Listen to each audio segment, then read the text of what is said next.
Friends, welcome back to the channel little charms. Myself Vaibhavi Singh and आज हम लोग करने वाले हैं class 7th honeycomb book का चैप्टर 5 क्वालिटी। सो स्टार्ट करते हैं। I knew him from the days of my extreme youth because he made my father's boot. So एक बूट मेकर होते हैं। सो जो ऑथर कहते हैं कि मैं उन बूट मेकर को बहुत दिनों से जानता हूँ एंड बहुत अच्छे से जानता हूँ क्योंकि वो मेरे फादर के बूट्स बनाते थे। He lived with his elder brother in his shop। और वो अपने एल्डर ब्रदर के साथ एक उसी शॉप में रहते थे, which was in small by street in a fashionable part of London. और वो थी एक छोटी सी गली में एंड वो फैशनेबल पार्ट थी, मतलब बहुत ज़्यादा फैशनेबल पार्ट थी लंदन की। The shop had a certain quiet distinction. There was no sign upon it other than a name of Gessler Brothers। वहाँ वो जो शॉप थी उस पर बस एक ही साइन था और वो साइन था उनके शॉप का name Gessler brothers. And in the window a few pairs of boots. और एक विंडो में फ्यू पेयर्स ऑफ बूट्स रखे हुए थे और वो he made only what was ordered. जो वो वही बनाते थे जो उनको ऑर्डर किया जाता था। What he made never fail to fit. और जो वो बनाते थे ऐसा कभी नहीं होता था कि वो कभी किसी को फिट ना हो अच्छे से या फिर किसी को टाइट हो जाए फिटिंग उसकी, ऐसा नहीं होता था। उसकी जो फिटिंग होती थी वो हमेशा परफेक्ट होती थी। To make boots such boots as he made seem to me then and still seems to me mysterious and wonderful। सो जो ऑथर हैं वो कहते हैं कि जो वो शूज़ बनाते थे वो मिस्टीरियसली इतने ऑसम इतने वंडरफुल कैसे होते थे। I remember well my shy remarks one day while stretching out to him my youthful foot। Isn't it awfully hard to do Mr. Gessler। सो जो ऑथर हैं उन्होंने एक रिमार्क बोला था बहुत दिनों पहले जो उनको अभी भी याद है, और वो क्या था, वो था कि isn't it awfully hard to do Mr. Gessler। सो पूछते थे मिस्टर गैसलर से पूछा था उन्होंने कि ये जो आप काम करते हैं ये बहुत ज़्यादा हार्ड नहीं होता। So and his answer given with a sudden smile from out of redness of his beard। so उनका जो आंसर था वो एक स्माइल देके और उनकी जो बियर्ड होती है वो रेड टाइप की हो जाती है और उनका आंसर रहता है इट इज़ एन आर्ट। ये एक जर्मन वर्ड है जो अथॉर को भी नहीं समझ में आता अच्छे से। It was not possible to go to him very often। His boots lasted terribly, having something beyond the temporary some essence of boot stitched into them। So ये possible नहीं है कि वो जो boots बनाते थे वो बहुत ही अच्छे होते थे, मतलब बहुत ज़्यादा अच्छे होते थे। One went in not as into most shop but restfully as one enters a crutch, and sitting on the single wooden chair। so वहाँ कोई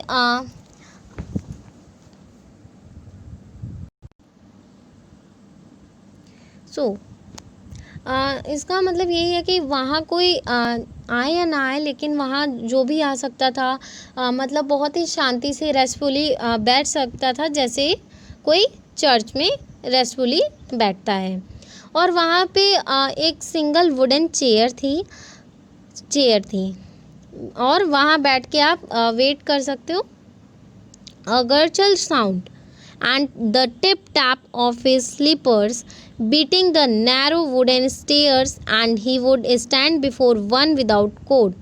so एक गर्चुलर साउंड मतलब कि एक टिप टैप उनके जो स्लीपर्स की बीटिंग थी वो वुडन स्टेयर्स से नीचे आ रहे थे। he would stand before one without coat।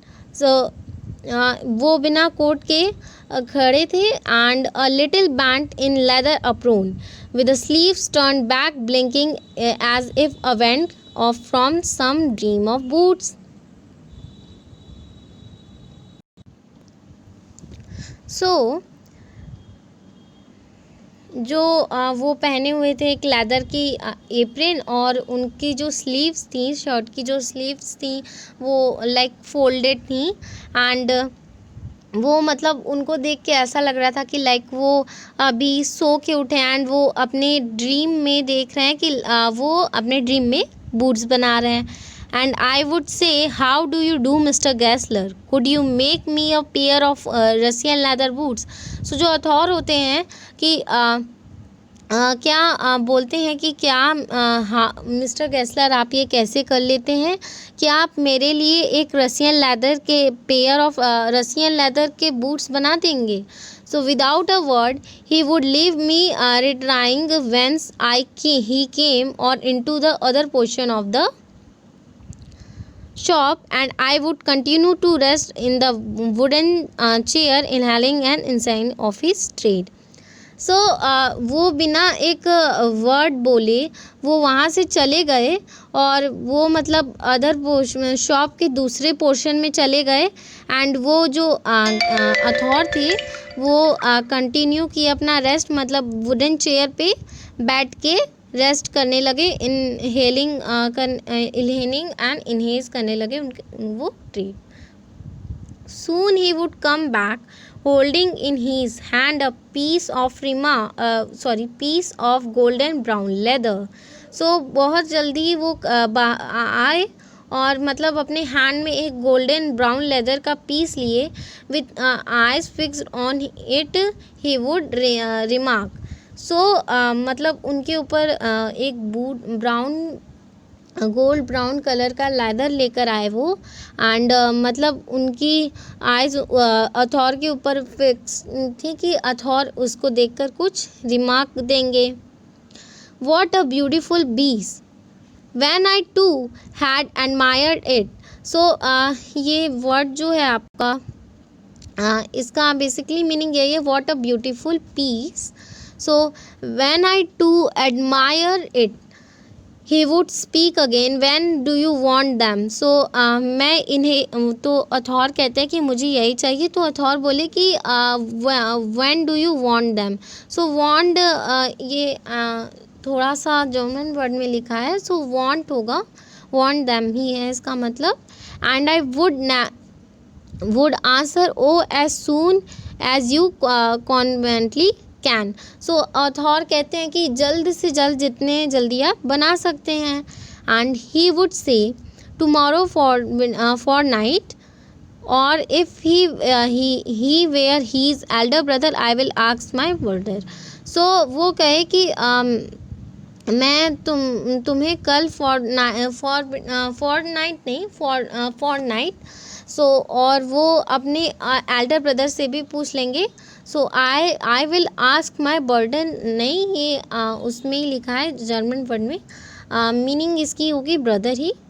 Then I would murmur thank you, and मैंने फिर कहा thank you. Good morning Mister Gessler, good morning. फिर अथॉर मतलब मॉर्निंग भी गए। सो मिस्टर गैसलर से उन्होंने मतलब ग्रीटिंग्स दी, good morning Mister Gessler. He would reply, Mister Gessler ने भी रिप्लाई किया। He would reply still looking at the leather in his hand. And as I move to the door I would near the tip tap of his slippers going up the stairs to his dream of boots. सो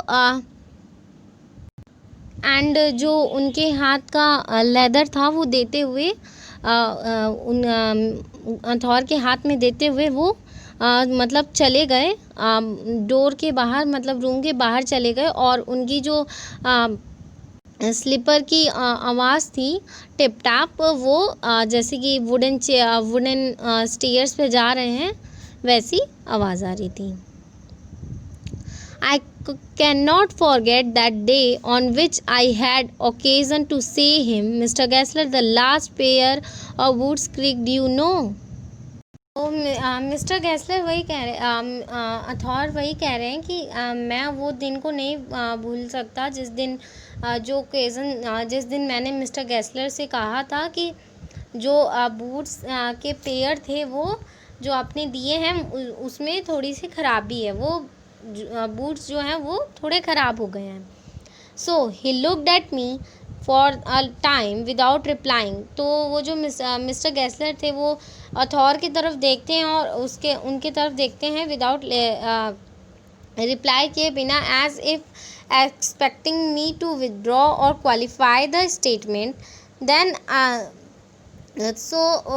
उन्हें वो कुछ time के लिए अथॉर को देखते हैं and ये करते हैं कि या तो वो अपनी स्टेटमेंट को वापस लेगा या तो अपनी स्टेटमेंट को क्वालिफाई करेगा।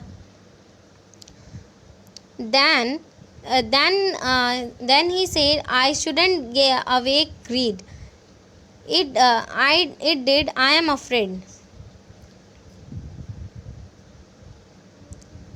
You got them wed before they found themselves. So वो कहे कि मिस्टर गैसलर कहते हैं कि ऐसा पॉसिबल कैसे है कि मेरे बनाए हुए शूज़ या फट जाएं या फिर उनमें कोई प्रॉब्लम हो जाए। तो वो जो अथॉर हैं वो कहते हैं and that he lowered his eye if as hunting the memory of though. तो तो वो जो अथॉर कहते हैं कि नहीं ऐसा है। तो जो मिस्टर गैसलर होते हैं वो कहते हैं कि अगर ऐसा है तो तुम उन शूज़ को कल ले आना एंड अगर उसमें कोई प्रॉब्लम होगी तो मैं तुम उन्हें मुझे वापस एक्सचेंज कर देना और मैं उन्हें देख लूँगा। Zoom boots, he continued slowly, are bad from birth. If I can do nodding with them, I take them off your bill.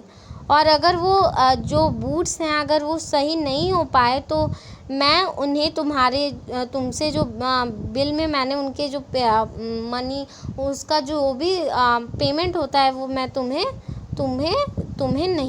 तुमसे नहीं मांगूंगा। Once only I went absent-mindedly into his shop in a pair of boots bought in an emergency at some large firm. जो एक बार क्या होता है कि जो author होते हैं वो मतलब बिना ध्यान दिए बहुत जल्दी में किसी दूसरी कंपनी मतलब किसी बड़ी कंपनी की शूज़ पहन के वहाँ चले जाते हैं अथॉर की शॉप पे। He took my order without showing me any leather and I could feel his eye penetrating the interior covering of my foot. At last he says, those are not my boots. जो mister गैसलर होते हैं वो मतलब अथॉर के legs पे मतलब उनकी जो नज़रें होती हैं उनको बिना लेदर दिखाए वो उनका पूरा ऑर्डर ले लिए एंड उनकी जो आइज़ थी उनकी आइज़ केवल अथॉर के शूज़ पे थी एंड उन्होंने लास्ट में कहा कि ये तो मेरे बूट्स नहीं हैं। The tone was not of anger nor of sorrow not even of contempt. जो उनका जो कहने का टोन था ना वो एंग्री था ना वो सॉरो था और ना वो कॉन्टेम्प्ट था, but there was in it something quiet that froze the blood. He put his hand down and pressed a finger on the place where the left boot was not quite comfortable. तो उन्होंने क्या किया, अपने hand को down किया and अपने finger से जो शू लेफ़्ट वाली बूट होती है उस पर प्रेस करके उन्होंने देखा अपने फिंगर से एंड वो क्वाइट कंफर्टेबल नहीं था। Idiots, you dare, he said, those big whims if no self-respect. And then as if something had given way within him, he spoke long and bitterly.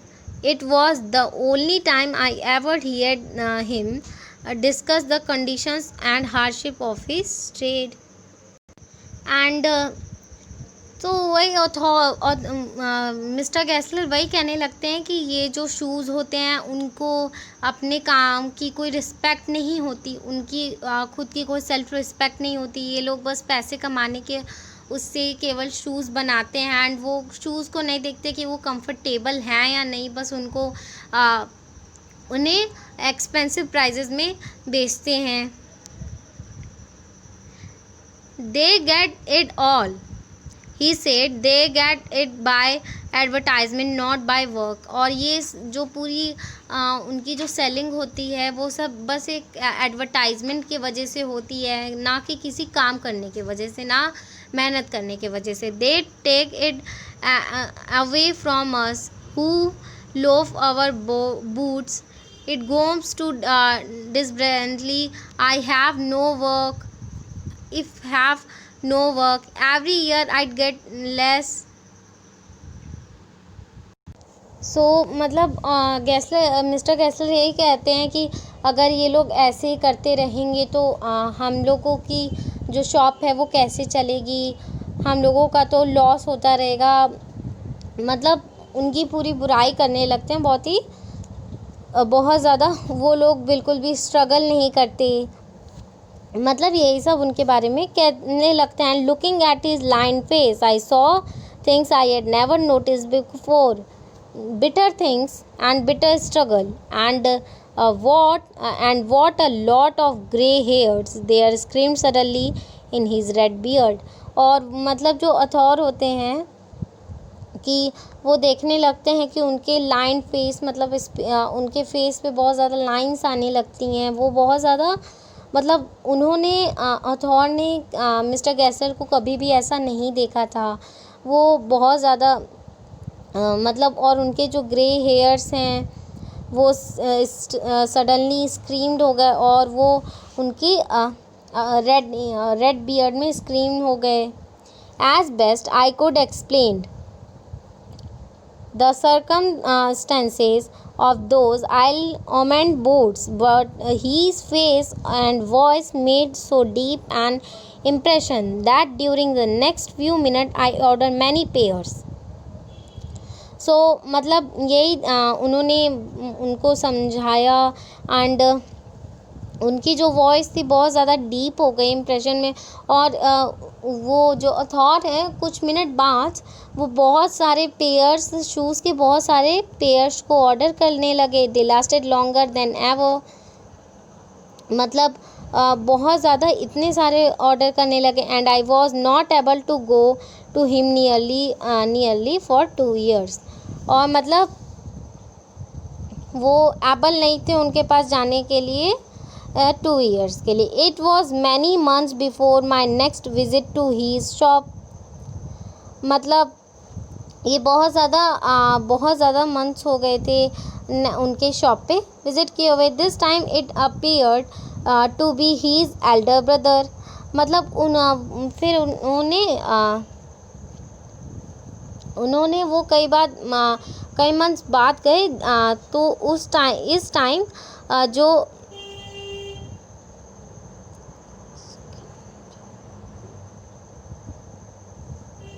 ये first part था। अब next part में हम लोग आगे discuss करेंगे। So next part बहुत जल्द आ जाएगा एंड मिलते हैं फिर। मेरा वीडियो पसंद आया तो वीडियो को लाइक कर दीजिएगा, मेरे चैनल को सब्सक्राइब करिएगा, अपने फ्रेंड्स के साथ भी शेयर करिएगा एंड कमेंट बॉक्स में कोई भी डाउट हो तो कमेंट करिएगा। एंड अगर कुछ गलत हुआ हो सो आई एम सॉरी। सो मिलते हैं, तब तक के लिए take care and bye bye.